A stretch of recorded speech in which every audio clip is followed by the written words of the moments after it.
Hello and dobre dien, buenos dias, and sabah al khair. Welcome to your preparation to Step 1 Physiology. I am Conrad Fisher and I am the Chairman of Medicine for Kaplan Medical. I have in the past been the Residency Program Director at Maimonides Medical Center, Flushing Hospital, Vice Chairman for Medicine at SUNY Downstate School of Medicine, and maybe tomorrow I'll be the pastry chef at the Plaza Hotel. But for today, here we are going to start our preparations for endocrine physiology, and we're in Section 10. Now, when you're applying for your residency, how are you seen by a program director? Well, this is how the program directors see you. Where did you go to school? What is the name of your school? What are your scores? If you're a U.S. graduate, we're going to look at your transcript. If you're an international graduate, what is your visa status? Now, everything else when you're applying gets reduced down to something you see after you're already there for the interview. For instance, you can't get your personal statement to be read before you come to interview. People don't choose who is going to come in for interview based on letters of recommendation. Now, many of you are places where you say, oh, letters get you in. But when you've got thousands of applicants in the applicant pool, no one's going to read 4,000 letters for 1,000 applicants. 1,000 applicants? Sure, because for a large pediatric family practice, internal medicine, psychiatry program, it's very easy to get 1,000 applicants. The reason that I'm saying this is because let us keep in mind, working backwards from the end, what are we doing here? Well, one, we'd like to learn some physiology and actually be able to understand the mechanisms with which underlie diseases and treatments. We'd actually be able to learn some medicine here. Number two, we're keeping in mind that this Step 1 score has enormous significance because it is the only way that people can know who you are. It's like an arranged marriage. The family meets the family. They don't know who you are. They say, what is the quality of the family? And that is why. And the family in this case is like the name of your medical school. They can't be convinced necessarily not till later on what the letters of recommendation or the research. Because the research, unless it resulted in meaningful publications, is hard to measure. So the reason why you are taking your time to be here with me, and what is that? Have you reckoned the earth much? Have you reckoned 1,000 acres much? Have you practiced so long to learn to read? Have you felt so proud to get at the meaning of books? Stop this day and night with me, and you shall possess the origin of all poems. You shall possess the origin and the good of the earth itself. So you stop this day and night with me. In order to do your preparations, why take this time and expense and extra effort beyond just looking at a Step 1 physiology book? What's the difference? What's the value? And the answer is several things. Number one, it is highly unlikely that you're going to sit there with that book for 4 and 6 and 8 hours a day by yourself uninterruptedly as you can if you know you have the time pressure of this course of videos that you're doing now. It's going to be over at a certain time. It's not going to last forever. You have time pressure. You must prepare. If you can stay at home in your house and read for 4 and 6 and 8 hours a day, uninterruptedly, on your own, without reinforcement, you probably have a psychiatric disorder. You probably need medications. So everybody needs the pressure. Even I need someone to go, Conrad, you're late. Conrad, we started an hour ago. Where are you? Even I need that. So that means you are here in order to go longer and deeper than you would on your own. Number two, there are certain textbooks, and even I, in what you may come to someday find is a massive social inappropriateness, even I, for good manners, don't want to say whose particular book, but there are a number of physiology textbooks that I have read recently, major texts, that after such a long time of knowing about physiology, I actually felt after reading them that I didn't understand anything. I actually experienced that they were so long, so complicated, so convoluted, so disjointed, that I actually think they desaturated my brain of knowledge. It's like a vacuum cleaner. It's like I took this physiology textbook and went, it actually sucked information out of my frontal lobes. The reason why it is that these physiology endeavors that we're going to do here today are so important. Number one, it's much shorter than a regular standard physiology book. Number two, it is condensed so that you're only going to learn the things that you absolutely have to know. On the other hand, when you're reading a physiology text of any kind, how would you know what the most important thing is? Well, the black and white is all the same on the page. How do you know whether it's not the point this? And that's why we're here, to be able to say, you know what? That's the super important point. That's the super important point. That's why you're here, because it will highlight it and therefore make it shorter. Instead of 1,000 words to learn, you're only going to have to learn the 75 words that are the most important. So, you're applying for residency in 1 year to 2 years from now. After you're finished with your Step 2 score, usually, although some people take Step 2 first. So, you're finishing your Step 1 and 2 scores, you're applying for your residency. How are you viewed by people like me who have been or are program directors? Where did you go to school? What's your visa status? What's your transcript? And what are your scores? Schools, scores, transcript. Schools, scores, visa. Everything else is afterward. Also, unlike people who take other tests where you could hide the grade, remember, failures on Step 1 cannot be hidden from the application process.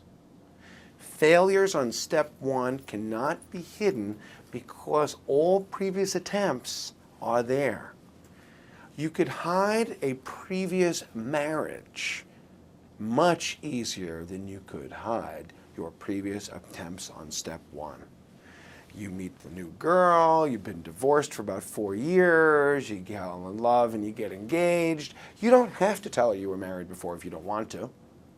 And there's no really good way to find out. But in Step 1, every blemish, every breakup, everything that didn't go quite so well, every set of flowers thrown in your face, every low grade gets recorded and sent in to the program directors with you. Do you know why you're taking the time to do this? Because this is a high-stakes exam. Not only does the final grade matter critically, but you can't just repeat the test like you can with taking the MCATs, where you can repeat it until you get a high grade. If you get a low grade, but you passed, you can't repeat the test. If you failed, you have to get, that goes on your transcript, and it goes out from USMLE with national reporting. So if you're not certain at the end of this process, have you done enough preparations? Then you should take more time and delay the exam. Should I delay the exam? Yes, if you're uncertain. Yes, you should. You know why? Because let's say you put off your application to residency by 1 year. You can have a high grade and get a great residency next year. But once you take Step 1, and if you fail or pass with a 75, that stays with you forever. So now we're going to do some of the content, endocrine physiology, section 10. And the endocrinology, when you look at applied medicine for endocrinology, actual taking care of patients, diabetes, thyroid, adrenal, when you're studying now for this Step 1 part, you're going to get double value. It's like charitable contributions where you give $1 to the Metropolitan Museum of Art, and Mike Bloomberg agrees to give $1 for every dollar you give. It's like double donations. Fantastic, by the way. Single largest donor to the Met, amongst other things, right? Well, for every hour you spend studying this physiology here, with just a few exceptions, every hour you spend studying physiology is like an hour studying for Step 2. Because of all the things in medicine, endocrinology as a clinical work is simply applied physiology. Point number 2. Next year, if you haven't done your Step 1, again, I know some people do Step 1, Step 2 first, but if you haven't done Step 2 yet, if you don't understand this next section we're going to do in endocrinology, and you try and learn how to manage people with hyperthyroidism and adrenal disorder and diabetes, you're not going to be able to understand anything. So the bad news is, if you don't understand it now and you decide, like, skip it, like, man, this is so difficult. I could pass without needing to learn this. I'm going to skip this. I don't like endocrine. I'm all for this. I'm going to study pathology twice. I'm going to study pharmacology 3 times. Well, you could pass like that. You could pass like that. You could say, you know what I'm going to do? You know, I'm just going to study the things I like really well and know the things I like a lot and ignore the things I don't like. Sort of like my worldview about a lot of things, you know what I mean? Okay? So, but the thing is, you could do that. But your goal is different than just passing. Your goal is to get really high grades. Now, these tapes that we're doing here, these video projections and the live classes, long ago ceased to be, let's just pass. Please, 1 inch, please, let me just, no, it's not like that. We're here to get 250s and 260s. We're not here to just pass, okay? We're not here to pass. We're here to kick ass. Now, that means that the physiology you're doing now is the same as what you'll need for step 2. So an hour studying this is like 50 minutes towards studying step 2. You can pass without needing to know much of this. You can just continue to pay attention to the thyroid and diabetes you always knew and ignore the rest. But you cannot excel without it because endocrine is the single largest section in the whole part of the course. Oh. Now, the first thing in endocrine physiology is to simply understand the mechanisms to which hormones work at the individual cell. Now, it is not enough to say the hormone attaches to the receptor and, things work, man. Oh, yeah, the hormone touches to the receptor bone and the receptor bone touches to the action bone. No, it doesn't work like that. It's extremely important that you be able to distinguish the difference in the mechanism of action between steroid-type hormones and peptide-type hormones. Now, first of all, I'm going to say it, and then we're going to look at the picture, okay? What this slide is about is understanding that steroid hormones are slow. I'm going to say it fast first. Ready? Steroid hormones are slow. They have long half-lives. They're protein-bound. They need time to reach their action. They need time to result in the production of a protein later on. So steroid hormones are slow with long half-lives that need time to result in an action. Now, peptide hormones are fast with short half-lives. They're not protein-bound. They have their effect instantly, and then they're gone. They're not protein-bound, so they go by the kidney and they get urinated off. That's the fundamental difference between these two things. Steroid slow, peptide pops. Steroids are slow and a peptide pop. Steroid protein-bound and a peptide is a water-soluble. Steroid doesn't get urinated off. Peptide does because it's not onto albumin or a carrier protein. That's the big thing here, okay? You see, the difference between steroid hormones and peptide hormones is like the difference at lunchtime. Do you go and make bread and make a sandwich and bake the bread and do the cooking? Or do you go downstairs to the store and get a sandwich that's ready made and unwrap it? Peptide hormones is ready made. You just unwrap it, activate it, you're on. Steroid hormones are slow. It's like going downstairs, buying the food, cooking the food, preparing the food. Much slower, but still effective. Let's look at this slide. Now, steroid hormones. Now, I know here it says steroid and thyroid hormones, and steroid hormones and thyroid hormones work as a steroid hormone. Now, steroid hormones, steroid. Do you use cholesterol? No, I don't use cholesterol. Oh, come on now. You must be using cholesterol in your cells. Oh, no, I'm not using cholesterol. Well, maybe you're using something like cholesterol. Maybe a steroid. Oh, it's kind of like this. Hey, do you have a chancre? No, I don't have a chancre. Maybe you got something that's like a chancre. Maybe you've got a chancroid. Do you have erysipelas? Do you have pemphigus? No, I don't have pemphigus. Maybe it's got something that's like pemphigus. Pemphigoid. Carcinoid. Hey, are you a man? No, I'm a machine made in the image of a man. Android. So when you see the word steroid, the very word steroid means similar to, derived from, similar to cholesterol. So when you see this word steroid, it means like cholesterol. Like cholesterol. Okay. So first, the name of the hormone actually helps us. Remember, aldosterone, steroid. Testosterone, steroid. Progesterone, steroid. Estrogen, close enough, babe. The only one that doesn't have the name that helps you, thyroxine and 1,25-dihydroxycholecalciferol, because they're not derived from a steroid nucleus, but they function as a steroid hormone. Here, let's look at this diagram. The steroid hormone, you notice that there's no effect here on the surface. There's no cell surface receptor. It goes through into the nucleus. So the effect, the target of the steroid hormone is that it goes into the nucleus. It is not at the cell surface. It goes into the nucleus. Now that needs time to make the messenger RNA. That needs time for the messenger RNA. What is the message? The message is, hey, Mustafa, make a protein. That's what it's like. Hey, Bob, make a protein. What's the message? Make the protein. Now, peptide hormones are not like that. The protein's ready made.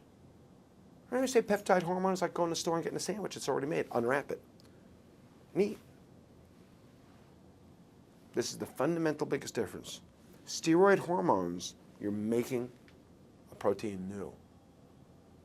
Peptide hormones, you are activating a hormone, a protein that's already made. This is the biggest fundamental difference, and you must know it. Now, the steroid hormone, because it's slow, there's a long half-life, protein bound. Now, that is in general the case, except the one exception. What's the only one that's not protein bound? DHEA, adrenal androgen. DHEA, dehydroepiandrosterone, is water soluble because it's sulfated, just like me. The big ass here on my chest. Do you see? Sulfated. Sulfated. It's sulfated, so it's water soluble. DHEA is the only exception. All steroid hormones are on protein carriers except DHEA, which is sulfated. And that has to do with stuff that we'll do later at the end of the endocrine section. It has to do with how it is that when you're pregnant, that the mommy can use the baby's adrenal glands to augment her own estrogen supply. Now, peptide hormones over here. Peptide hormones. The peptide hormones have a cell surface receptor. Now, this thing about the cell surface receptor, remember, a cell surface receptor and the G protein, even though they look the same, the receptor and the G protein are not precisely the same. Ready? The membrane receptor, the G protein, does the peptide hormone attach to the G protein or does it attach to the receptor? It attaches to the receptor. The peptide hormone attaches to the receptor. The receptor activates the G protein. The G protein causes the effect inside the cell. And again, once more with feeling, yeah, the peptide hormone attaches to the receptor bone, and the receptor bone attaches to the G protein bone. So, the peptide hormone attaches to a receptor. That's where it touches. And then the G protein sends the second messenger. When you want to turn the lights on and you touch the switch on the wall, you're not touching the electrical wires inside the wall. You're touching a receptor. You're touching a wall plate. Underneath it in the wall, there is another mechanism that actually sends the electrical signal out to the lights. And that's very similar in the cell. In the cell, you attach to the receptor. The receptor sends the message through to the G protein. The G protein sends the signal through to activate the peptides. When I touch the light switch on the wall, I'm not touching the electrical wires. I'm touching a receptor which activates the box inside, which sends the electrical second messenger to the ceiling lights. So second messengers, there are various forms of second messengers depending on the hormone. Now, Cyclic AMP activates things fast. Some things will calcify. Some things will calcify. IP3, that's inositol triphosphate. IP3, that's inositol triphosphate. That's because some things have a fast activation by phosphorylating them. Bang! Phosphorylating. Woof! Like Harry Potter. It's like the magic rod. That's what I think these G protein. G protein is like the wand for the wizards. You know what I mean? Okay. The receptor is the hand. The G protein is the wand, and it sends out poof, cyclic AMP, poof, phosphorylate, poof, calcify. DAG, man. What is that? DAG. DAG. Okay. Now DAG, diacylglycerol. Diacylglycerol is just another second messenger. Diacylglycerol. These second messengers phosphorylate protein that's already there. So you see when it says the protein there? That protein is already made. It's already made. And that's the fundamental big difference between steroid hormones and peptide hormones. Peptide hormones have proteins that are already made and you're just activating them. And that's the difference. That's the difference. So let's go on to our next slide. Now, fundamentally, this looks at our class of hormones, what we just said here. And we see here on the left-hand side, we said our steroid hormones. Steroid hormones, we said they're lipid-soluble. Lipid-soluble means that they are protein-bound. They're all protein-bound with the exception of DHEA, adrenal androgens. So they're all protein-bound with the exception of DHEA, adrenal androgens.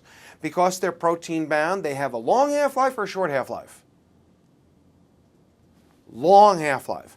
Protein-bound means a long half-life. Protein-bound means a long half-life.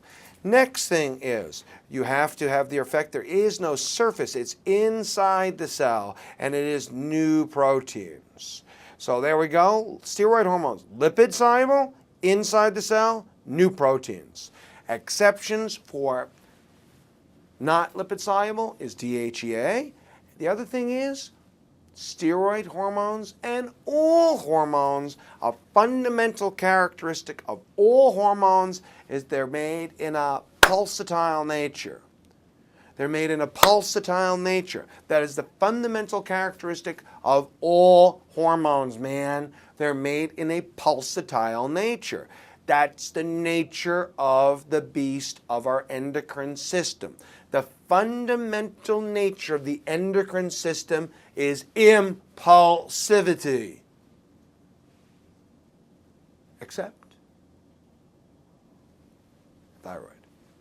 Thyroid is the only one that's made constant. Thyroid is released all the time. Thyroid is constant because we don't want our metabolic activities to have different biological temperatures and speeds. Thyroid is constant.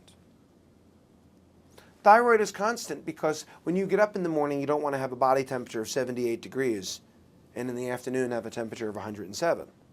Biological processes cannot work at a 20-point temperature spread. Biological processes has to have constancy. That's why thyroid hormone is constant. Constant for the thyroid hormone. Not until the sun excludes you do I exclude you. Not until the waters refuse to glisten for you and the leaves refuse to rustle for you shall my words refuse to glisten and rustle for you. Constancy, constancy. So this constancy here is a feature of only thyroid hormone. Everything else, pulsatile. Now, water-soluble hormones are always on the outer surface. Water-soluble hormones always have a second messenger, of which cyclic AMP is just one. Now, insulin doesn't use cyclic AMP. Insulin has its own mechanism. Insulin has a mechanism of a receptor called the tyrosine kinase. Insulin has a mechanism of a tyrosine kinase. So insulin has its own mechanism of a tyrosine kinase. Next slide. Now, lipid-soluble hormones, let's be clear about this, they're all pulsatile in their activity. They're all pulsatile in their activity, except lipid-soluble hormones are actually synthesized. Lipid-soluble hormones are actually synthesized as needed, but even though the peptide hormones are stored, they're not released. constantly. So they may be stored. So you might say, hey, fishy, fishy, fishy. I thought you just said that it's all pulsatile. Here it's stored. That's true, but they're not in action. The fundamental characteristic about the endocrine system is that you're only in action in a pulsatile nature. Unlike the hormone system. Pulsatile. Up, down, everywhere. I'm both stored and I create new synthesis. So, peptide hormones, steroid hormones, their action is pulsatile and impulsive. Although one may be stored and the other is not.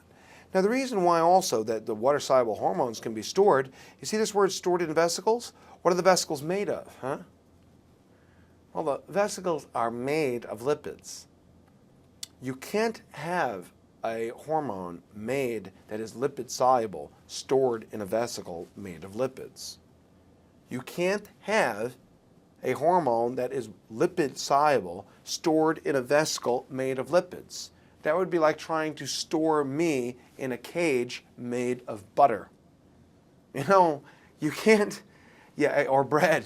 You can't have me stored in, that's why we don't make prisons out of bread and butter. You know, you can't store somebody when they're made of the same stuff, man. So that's why it is that lipid-soluble hormones can't be stored in vesicles, because they're lipid-soluble and the vesicle has lipids. Now, I have some good news and some bad news about that. Since they're not stored, they're dissolved in plasma. So if they're not stored, after they're stored, then they get dissolved. Then they get dissolved into the plasma. Now, because they're not protein bound, that's why it says short half-life.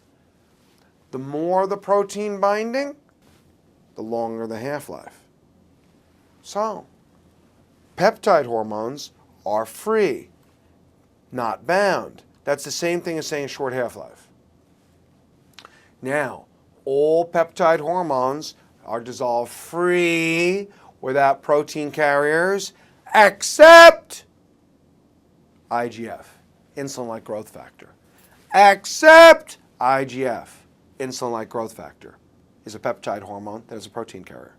Very important, because it's part of the reason that you can measure for acromegaly and giantism and other forms of overproduction. You measured the IGF, insulin-like growth factor level. IGF level is a peptide hormone, but it's protein bound. Peptide hormone, but it's protein bound.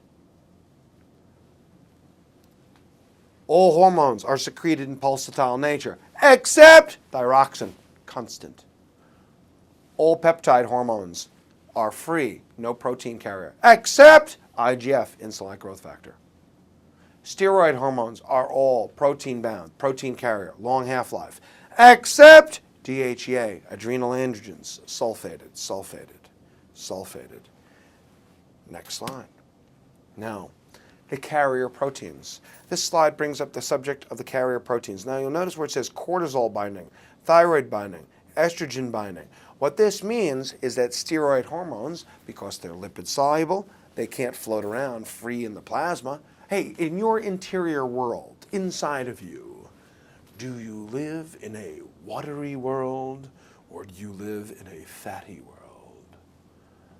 Living in a world inside.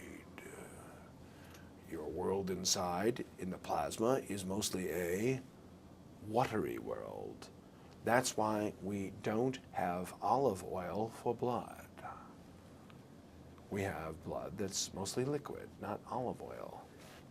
I don't have olive oil for blood, and I don't poop hummus. I have watery blood, and that's why it is that in the watery world inside of me, the steroid hormones, which are lipid soluble, I'm not going to do well in that watery world. Onto the albumin. Now, all of them have to have a protein binder that's specific.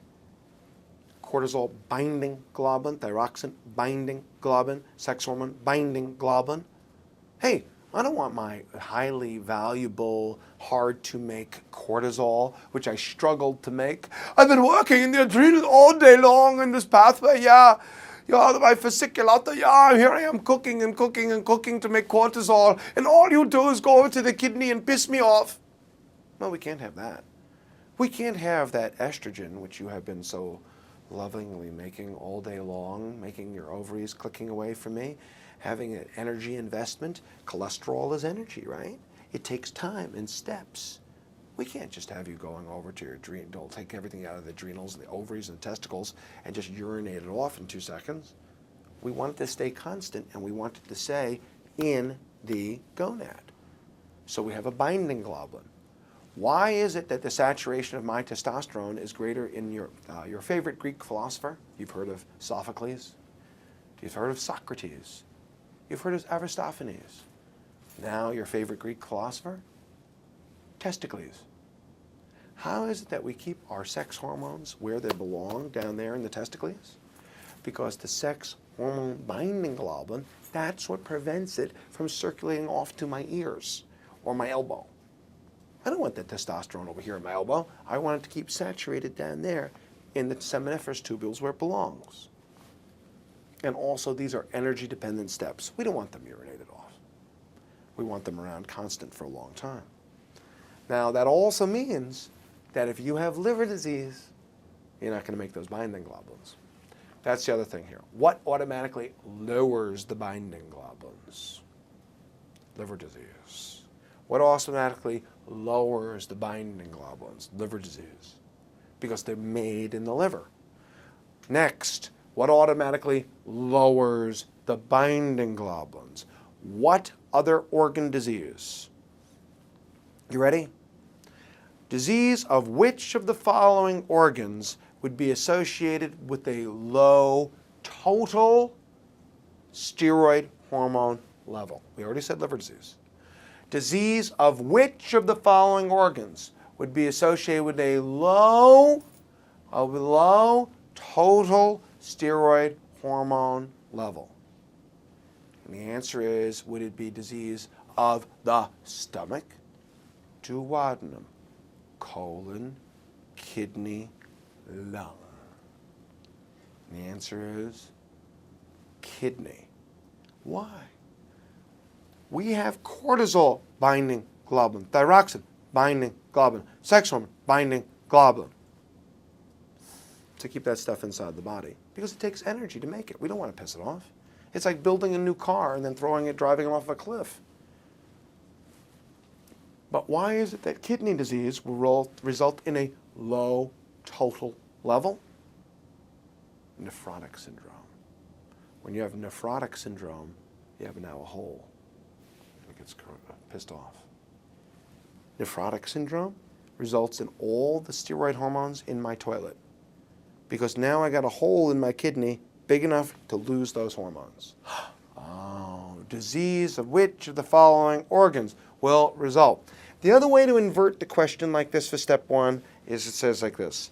Here's a person who's got long-standing diabetes and hypertension, most common reason for nephrotic syndrome, by the way, diabetes, hypertension.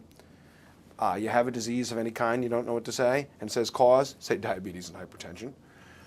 And you have a person with long-standing diabetes and hypertension. Which of the following blood levels do you expect to be down because of it? A, growth hormone, peptide hormone.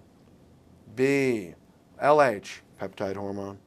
C, FSH, peptide hormone. D, any other peptide hormone? The answer will be a steroid hormone. The answer is, what does the nephrotic syndrome, what do you expect to be down? Is you'll expect it to be down with the steroid hormone because the peptide hormones get urinated out anyway.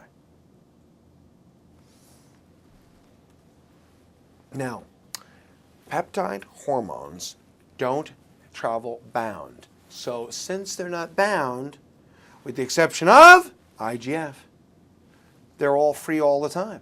All free all the time. All free all the time. It's like, okay, okay. Like a woman who refuses to ever ultimately get engaged and married. Been engaged, yeah? Okay? So the thing is, all free all the time. Free all the time means no protein carry. It has an action. Now, if we look at this slide here, very important concept is called that only free hormone has a target organ effect. Only free hormone has a target organ effect. Only the free hormone is having feedback inhibition. Only the free hormone has a target organ effect, has feedback inhibition, and is regulated. Only the free. The same way, you drove to work, you drove to school this morning. 50 people drove to work this morning. 49 of them stayed in their car and only one came out and into the building. Who's going to have the effect? Who's going to be regulated? Who's going to get the feedback inhibition? If you have 50 people driving to work today and 49 of them stay in the car or 49 of them stayed in the subway and only one come out, it's very similar. You see, city buses and protein carriers are very similar. It may transport it around, provide some protection, but there's no action, man. No action. Only the free is regulated. Only the free has feedback inhibition. Ding, ding, ding, ding, ding, ding, ding, ding, ding, ding. The woman becomes a pregnancy. Ding, ding, ding, ding, ding. And which of the following will go up? Ding, ding, ding, ding, ding. Free T4, total T4. Which of them goes up? Free T4, total T4. Thyroxine. Ding, ding, ding. In pregnancy, which one goes up? And the answer is the total goes up. Why? Testosterone and androgens decrease binding globulins, whereas sex hormones, female sex hormones, increase binding globulins. Liver disease, decrease binding globulins. Nephrotic syndrome, you lose those binding globulins. Androgens decrease binding globulins. But female sex hormone makes the binding globulins. Androgens decrease, estrogens increase. That's why all pregnant women have an increased total thyroxine, total T4, excuse me. They have an increased total thyroxine or T4 because the binding globulin goes up. So the total goes up, but the free remains constant. Hormone specificity. Now hormones are, hormones like don't mess around, you know what I mean? It's not like hormones go and, well, I know I'm ACTH and I'm only supposed to go to your adrenal, but, you know, I went to the pancreas instead. Or I'm ACTH and I know I'm supposed to only go to your adrenal, but, you know, I went to your muscles instead. Hormones are extremely specific. Hormones are extremely specific. In other words, growth hormone has its effect only on growth hormone receptors. LH only has its effect on LH receptors, so therefore it has an enormous amount of tissue specificity. Now, one of the only exceptions for this is thyrotropin-releasing hormone. Thyrotropin-releasing hormone out of your hypothalamus can make prolactin go up. Thyrotropin-releasing hormone is one of the only exceptions, makes prolactin go up. It's one of the only ones that is an exception. Everything else, very, very specific. Out of the pituitary, out of the hypothalamus, corticotropin-releasing hormone makes ACTH, and that's it. Growth hormone-releasing hormone makes growth hormone, and that's it. Thyrotropin-releasing hormone makes thyroxine, and that's it. They're all very specific, except thyrotropin-releasing hormone releases prolactin. Tissue specificity, hormones, okay? Hormones are very, very specific. They don't screw around like this. So therefore, what we have is an incredible specificity out of the hypothalamus. Look at that hypothalamus. Corticotropin-releasing hormone, thyrotropin-releasing hormone, growth hormone-releasing hormone. Ooh, another little quinky-dinky here. The hypothalamus. Are they all peptide hormones? Or are they all steroid hormones? How about hypothalamus? They're all peptide hormones. Let me give you a little news flash. The hypothalamus only makes peptide hormones. The hypothalamus only makes peptide hormones. Hypothalamus, 100% peptide. Pituitary. Peptide hormones, steroid hormones. Pituitary, ACTH, peptide. LH, peptide. FSH, peptide. TSH, peptide. ACTH, peptide. LH, peptide. FSH, peptide. Growth hormone, peptide. Peptide. Pituitary peptide, thalamus a peptide. Oh my goodness! You mean everything that comes out of my brain is a peptide? Where do the steroids come from? Steroid hormones? Ooh, steroid hormones only at target organs.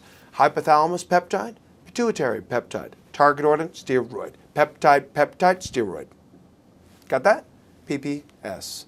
Peptide, peptide, steroid. Oh. Hypothalamus, peptide hormones. Pituitary, peptide hormones. Target organs, steroid hormones. Thyroxine, steroid hormone. Cortisol, steroid hormone. Testicles, steroid hormone. Ovaries, steroid hormone. Pointing to my ovaries now. Hypothalamus, peptide. Pituitary, peptide. Target organ, steroid, PPS. Peptide, peptide, steroid. Oh. Hormone activity. Normally, is there more hormone or are there more receptors? Normally, is there more hormone or is there more receptors? Normally, is the rate-limiting step the amount of the hormone or is the rate-limiting step the amount of receptors? And normally, the rate-limiting step is the amount of the hormone, not the receptors. See here where it says receptors are not saturated, not saturated, not saturated, not saturated. That's a big deal. That means there's always more receptors than there is hormone. That means anytime you pop up that hormone level, there's enough receptors to pick it up. That means that anytime you want to have a little more action, pulsatile, but there's enough receptors. Do you know if there weren't enough receptors, that means anytime you needed more activity, you'd have to sit there and wait for the receptors to be made. Can you imagine this? Yeah, gotta go to work. If the train's on time, I can get to work by 9:45. No. Well, the whole thing is, how'd you like to get to work like that? What are you doing? Waiting for your train? No, I'm actually waiting for the station to be built. I think I'm gonna be late. Oh, yeah. See, normally I'd just be waiting for my protein carrier, my train. I just got made. My protein carrier's coming along. Well, you know, if you had to wait for the number of receptors, that'd be like getting to work in the morning and having to wait for the actual train station to be built. Where are you going? Going on vacation. When are you leaving? As soon as they build the airport. We're not waiting for the number of receptors. We're waiting for the amount of hormone to change. And the receptors are supposed to be made in enough of extras. The same way when you go fly around, you're not waiting for the airport to be built. You're just waiting for the level to go up. Now, there's a big deal. Normally, the number of hormone receptors is not the rate limiting. Not the rate limiting. The number of receptors is not the rate limiting. The same way what controls your ability to fly home is not waiting for the airport to be built. The airports are there. The receptors are there. They're just waiting for you to be secreted back home in pulsatile amount. Now, the issue is disease, downregulation. Now, resistance to hormone action or downregulation. What's the difference between tissue resistance and downregulation? What's the difference between tissue resistance and downregulation? And the answer is they are the same. They are the same. Now, one of the biggest ones here that goes by this is diabetes. Diabetes, particularly type 2 diabetes, diabetes is the classic example of tissue resistance and downregulation. Diabetes is a disease. That's why there's not enough receptors, because it is a disease. That's the point. You have more insulin than there's receptors for. That's why it's a disease. Because there's not enough receptors, the receptors are saturated. That's why it's a disease, because the receptors are saturated. Now, when you have the hormone constant too much, high all the time, the receptors involute. Now that doesn't happen with airports, but it's some things like this. If you continue to wear too much perfume, after a while you don't smell it. What are you doing? You're putting on too much perfume, the level goes up. After a while, you don't even sense it anymore. Or it's like sending your girlfriend flowers 8 times a day. The first few times it's cute. After that, she doesn't sense it anymore. Try something different. Now, permissive action. Permissive action is also, as an example, is we need to have cortisol to have the permissive action of catecholamines on vascular reactivity. Without cortisol, there's less vascular reactivity of the catecholamines. That's why catecholamines without an adrenal gland don't have as much an effect. Another point of it is this: a patient is admitted for gram-negative shock. They're hypotensive and tachycardic. You inject cortisol, and there is an immediate improvement in blood pressure. What is the explanation for this? A, the effect on the kidneys. B, the potentiation of aldosterone. C, the direct sodium retention by the kidneys. D, a permissive action of cortisol on catecholamines. And the answer is D, the permissive action of cortisol on the catecholamines. Also, cortisol has permissive action on glucagon. Glucagon will cause glycogenolysis. Cortisol will have permissive action on glucagon to raise blood sugar levels in glycogenolysis. Thyroid hormone for growth hormone. Catecholamines with cortisol. Cortisol through glucagon for more permissive action to raise the sugars even more. Permissive action, great concept. Plasma hormone levels. Now, the thing with plasma hormone levels, since it goes up and down in peaks, we can't get a sense of what the levels are like all day long, because the peaks may happen for a short period of time. A very good example of this is growth hormone, which is hard to measure because it's in the middle of the night. That's why we use insulin-like growth factor levels. IGF as the best way to be able to assess growth hormone levels because they are longer half-life. Now, thyroid hormone you can measure at almost any time because thyroxine is made constantly and has a long half-life. Growth hormone is made short duration, short half-life at a hard time when it's hard to come by your house at 3 o'clock in the morning and stick a needle in you when you're asleep in deep sleep. And it is the only one of the hormones that are like that. There's a lot of variation. Hence, ready?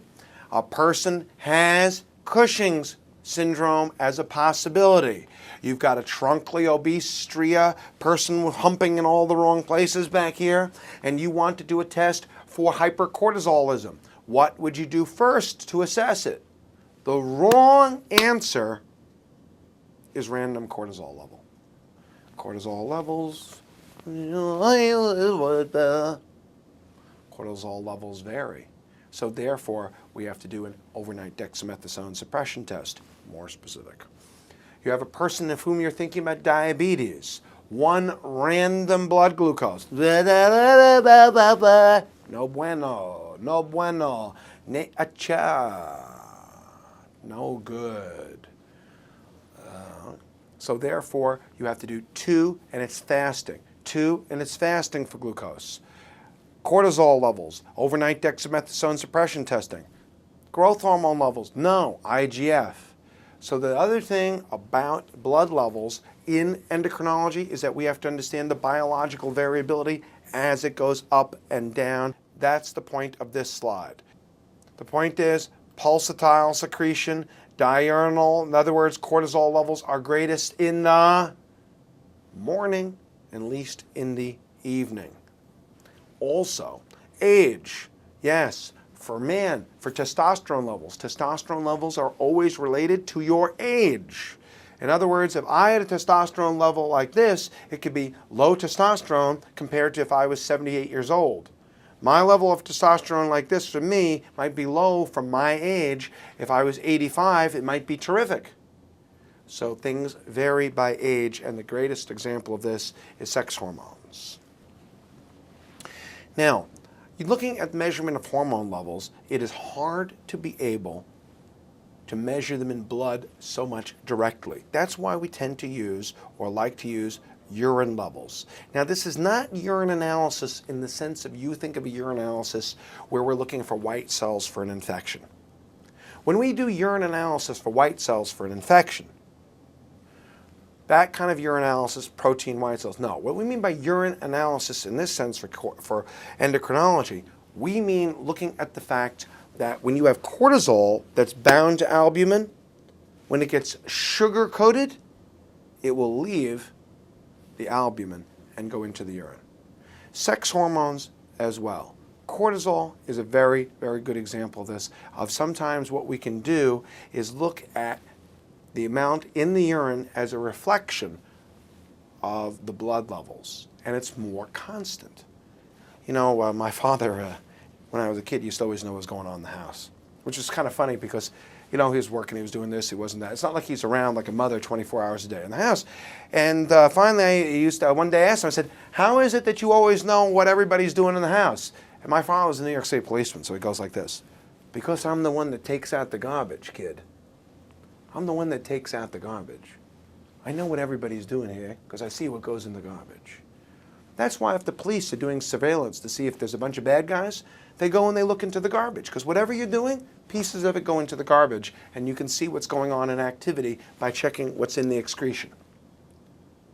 So it's the same thing here with looking at urine levels. It measures a summary of what's gone on in activity for the last day or the last half a day. A person comes with episodic hypertension, flushing, diarrhea, episodic, palpitations, headache, episodic, palpitations, headache, episodic. Well, you're not there measuring the blood pressure day and night and day and night. How do you know if it's truly episodic? The person says that they're flushing all the time. I don't know. I know people that just, they feel flushing every once in a while. Ay, Dios mío, ay, doctor, ay, yo tengo mareo. Well, how do you know whether it's pheochromocytoma or just panic attacks? Maybe it's just a panic attack. Urinary catecholamines. Urinary catecholamines, urine analysis, urinary catecholamines. A person has episodes where they feel palpitations, headache, and tachycardia. Is it pheochromocytoma or just panic? Urine catecholamines. Urine catecholamines. Now, the reason why polypeptide hormones is not as good in the urine is because they go out in the urine all the time.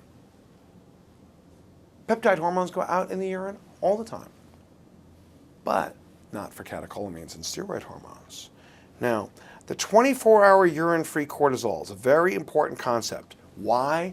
Because cortisol levels go up and down and all the time, all around. You're anxious, you're running for a cab, you're missing the train, your test is coming, you're depressed. Cortisol levels change all the time. You're feeling happy and relaxed, they go down. You're feeling tense and nervous, they go up. That's why depression is such a common cause of hypercortisolism, falsely. Because what does it matter if the demons are attacking you or the demons in your mind?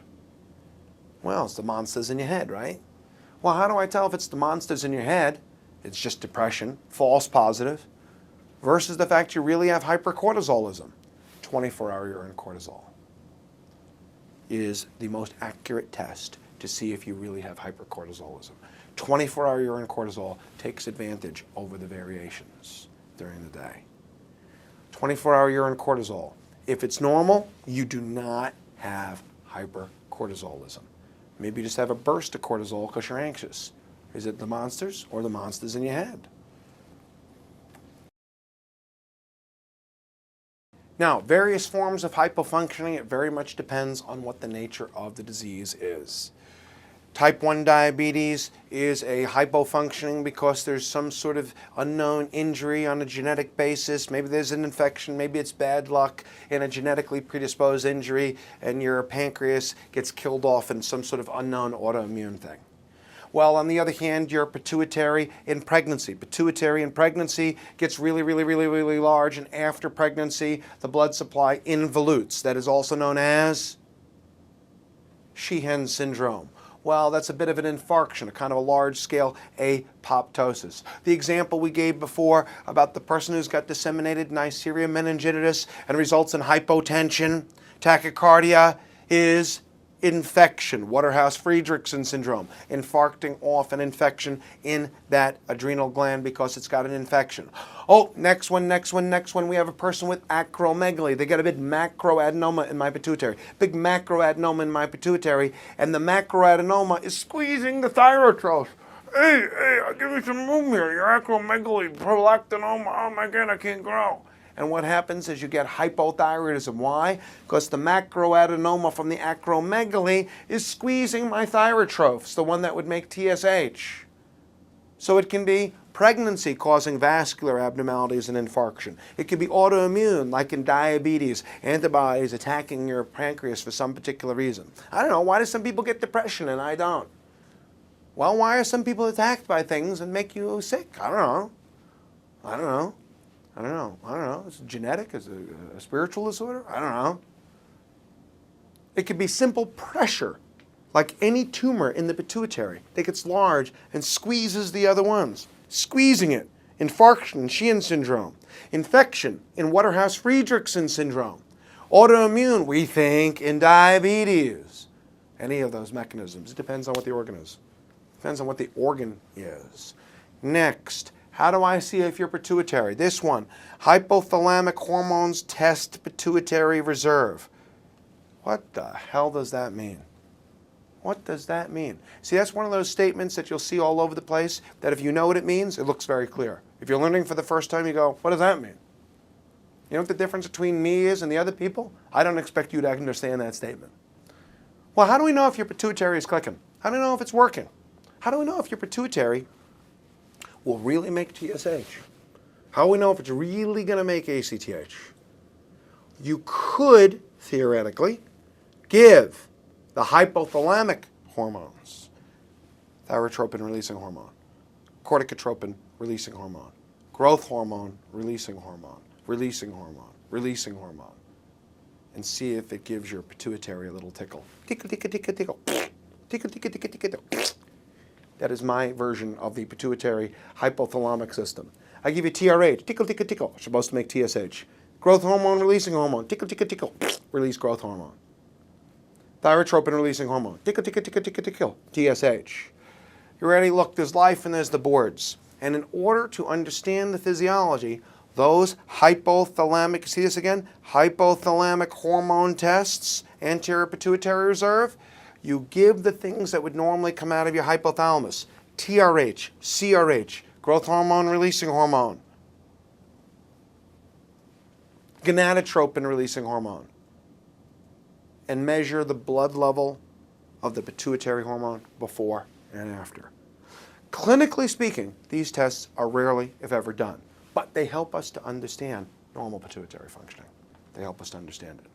This last one, inducing hypoglycemia stimulates the release of all stress hormones. This is, what do we call that? This is like an interrogation method. This is inducing hypoglycemia. Yeah, this is the basis. I give you an injection of insulin. I watch your blood sugar go down, and your growth hormone level is supposed to go. Your growth hormone level is supposed to go up. I induce the hypoglycemia, growth hormone should go up. I induce the hypoglycemia, cortisol level is going to go up. That thing about inducing hypoglycemia to stimulate the release of stress hormones, that is mostly useful for pan-hypopituitarism, to look at growth hormone release. We test cortisol through other methods, catecholamines just by measuring catecholamine methods. So again, as an isolated fact, it's true. It's not the same thing as saying, what is the most accurate test I would do for the patient clinically? But it is a correct mechanism. See the concept? You saw me smiling before? Because it's like this. Doctor, did you get the right diagnosis in my husband of his pituitary disorder? Yes, absolutely. Are you certain? Yes. What did you do? I gave him an injection of insulin and bottomed out his blood sugar, and he did in fact release growth hormone. Thank you, doctor, you're wonderful. Where do I see my husband? In the morgue. We killed him with the test. So the good news is you get a specific diagnosis. The bad news is inducing hypoglycemia is on the dangerous side. But physiology questions, that last question here, inducing hypoglycemia, releasing stress hormone, I'm going to be the question that goes with it. Ready? You have a patient that is coming in who's tired, also tired, but not French. Someone who comes in who's tired, more than just a French level of tiredness. Okay? I know my friends in Paris watching this now, right? Is that American asshole making fun of us in France? I'm going to yell at him, except I need to take a nap now. So, I'm tired, I'm also tired. Well, is that tiredness because of panhypopituitarism? Well, why not measure the TSH level? Well, TSH could be low for other reasons. TSH might be just low because you're missing that one portion of it. ACTH level low, well, just the one portion of it. So there's ACTH levels, but the problem is that ACTH levels have a variation. Is it low because you're deficient, or is it low because it's just that time of the day? Is it low because you're deficient, or is it low because it's just that time of the day? Well, I give you hypoglycemia, and it's supposed to provoke a growth hormone surge. It answers this question. Tired patient, which of the following is the most accurate method of diagnosing panhypopituitarism? What is the most accurate method of diagnosing panhypopituitarism, inducing hypoglycemia, or injecting arginine? Next slide, hyperfunctioning.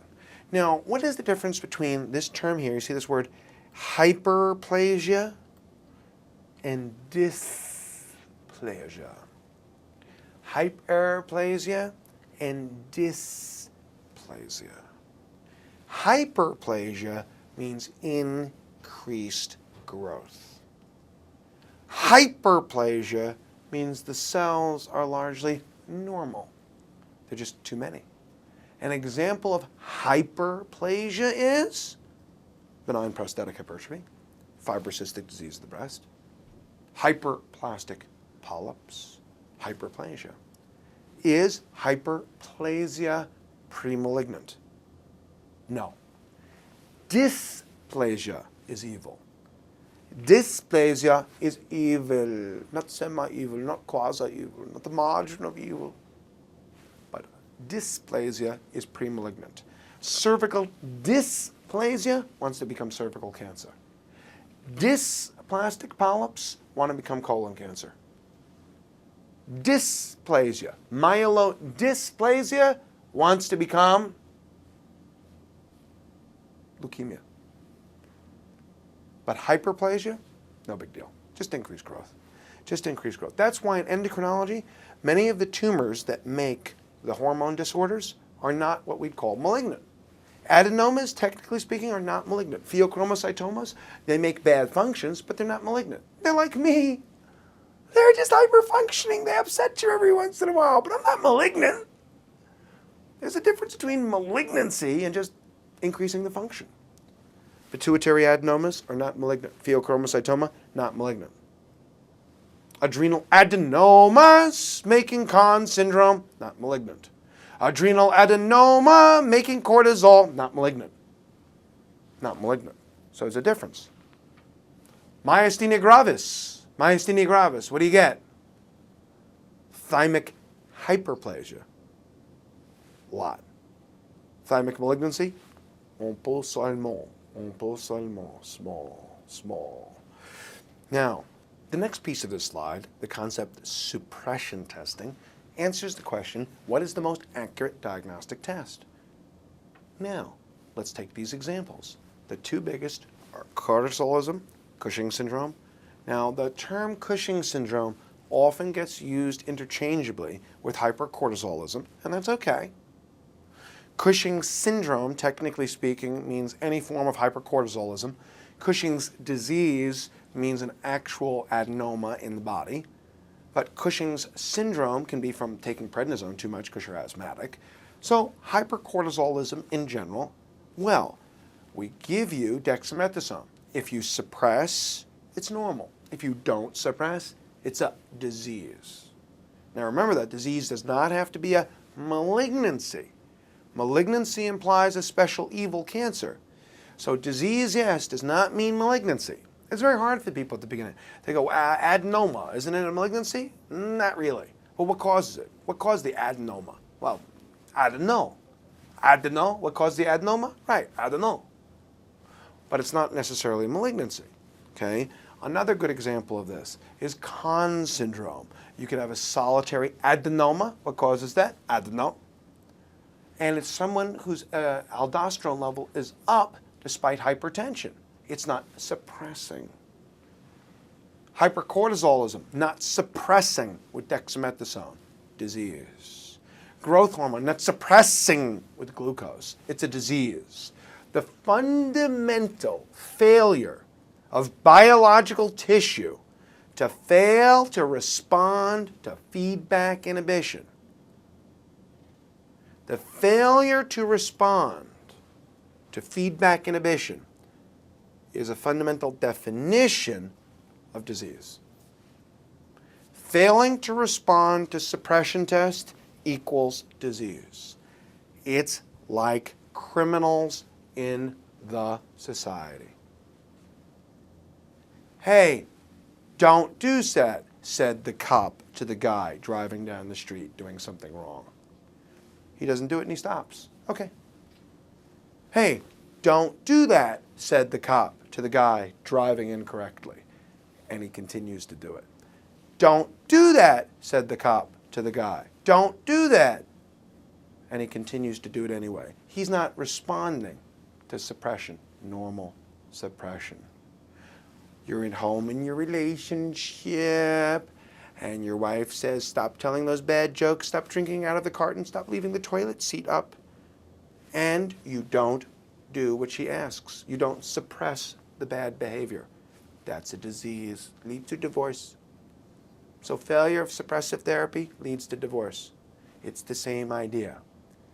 Doing the weird thing is not so much the problem. Failing to suppress it when asked, that's the problem. So failure of suppression is a fundamental characteristic of diseased tissue. Having a high cortisol level is not a disease. Having a continued high ACTH level despite a high cortisol is a disease. Having a high thyroid hormone level is not a disease. Having a high TSH despite the high thyroid hormone level, that's a disease. Jumping up and down and being loud is not a disease. Continuing to do it when you're at church, mosque, temple, or shul, that's a disease. Failure of suppression. Gland structure and size. So what ends up happening is, this is like any other business. For anybody who's ever run a business of any kind, this one is not too surprising, which is that when the gland doesn't work, when it's not being used, it should atrophy. Here it is. When the gland does not receive its normal stimulus, it should atrophy. Should atrophy. Well, that goes like this. How do you tell, you ready? How do you tell whether I'm hyperthyroid because I have a disease from my thyroid, or maybe I'm worried about my weight and I go out and I take Synthroid at night because I think I'm fat. I'm an anorexic and I think I'm fat. So I take Synthroid at night. What happens to my gland? Atrophies and involutes. Okay. Well, what happens to you if you take steroids because you're chronic asthmatic, or steroids to prevent bone marrow transplant or organ rejection? What happens to your adrenals? They atrophy. Why? Because it shuts off ACTH. All those bodybuilders, yeah, the professional athletes, yeah, they're taking these things, yeah, very big and strong and very macho, yeah. You can go up to them and say, ah, yes, your pectorals are very large. Your deltoids and biceps are very large. But I know something about you that's very small. So what happens is when you take an exogenous hormone, it atrophies the gland. You take Synthroid, your thyroid suppresses. You take steroids, your adrenals suppress.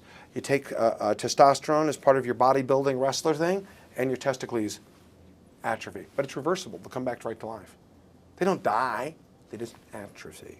They don't die, they just atrophy. The most important one is the hypothalamic pituitary adrenal axis, because the question goes like this.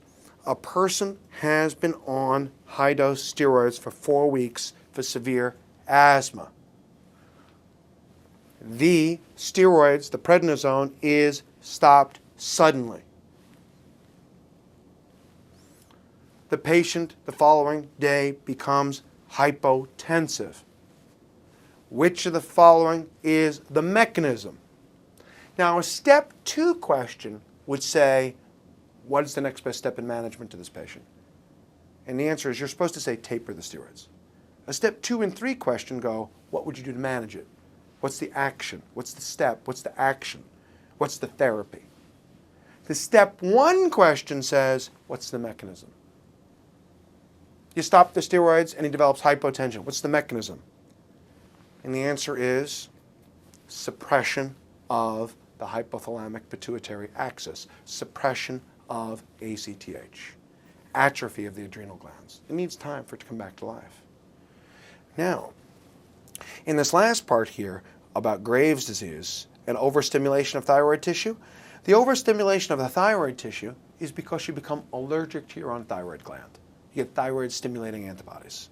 Thyroid-stimulating antibodies. You get antibodies that actually simulate TSH. Wow. You get an antibody that simulates TSH? Yeah, it attacks the thyroid and goes zzz. But the only thing I'm going to tell you that's not always useful, you see the goiter story here? Goiter just means a big thyroid. Goiter by itself is not going to help you. Goiter can be hyperfunctioning, hypofunctioning, normal function. Goiter doesn't help you. However, overstimulation causes hypertrophy. Overstimulation causes the hypertrophy. You have a person who makes thyroid-stimulating hormone too much, it can make your thyroid gland large. You have a person that makes ACTH too much, it can make your adrenal glands large. Now, tumors can be both hyperfunctioning and hypofunctioning. Cortisol tumors, well, you could have a person who's going to have a tumor that is compressing the normal tissue, low functioning. You could have a tumor that is overproducing ACTH, hyperfunctioning. So tumors can be either one. As a matter of fact, you ready? A patient is found on routine exam to have a thyroid nodule. Very common, 5% of the population at some point in the lifetime. Is found to have a thyroid nodule. What is the next best step in the management of this patient? What would you do first to evaluate the thyroid nodule, the thyroid tumor? And the answer is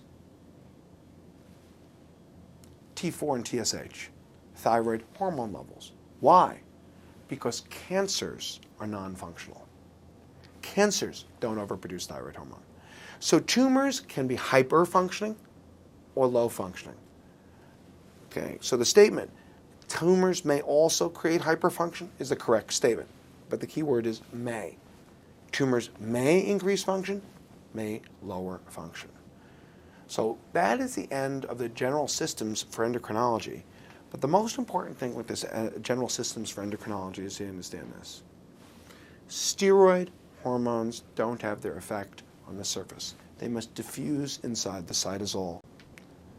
They must diffuse inside the cytosol into the nucleus. Then the nucleus must make new genetic machinery to make a new protein, and that is slow. Peptide hormones have an effect on the surface. The peptide hormone attaches to the receptor, not the G protein. The receptor says, hey, yo, G protein, go do something, huh? Go phosphorylate, cyclic AMP, calcify, inositol triphosphate. Yo, G protein, do something. And that's kind of what it's like. You know, you're in a restaurant. The waiter is a receptor. The G protein is the guy who's cooking in the kitchen. The person he actually comes and tells you, oh, well, you know, let's actually deliver the food at is different. So the waiter is not that performing the function. The waiter is the receptor. The head chef is a G protein. And the various other chefs are the second messengers that create its activity. Next, all peptide hormones are water-soluble, except IGF. All steroid hormones are lipid-soluble, except DHEA, which is sulfated. All hormones are made in pulsatile fashion, except thyroxine, which is constant. And that's the fundamental difference in those systems. Permissive action, really cool. Cortisol is permissive on catecholamines. Cortisol is permissive on glucagon. And thyroxine is permissive on growth hormone. I'll see you in the next section.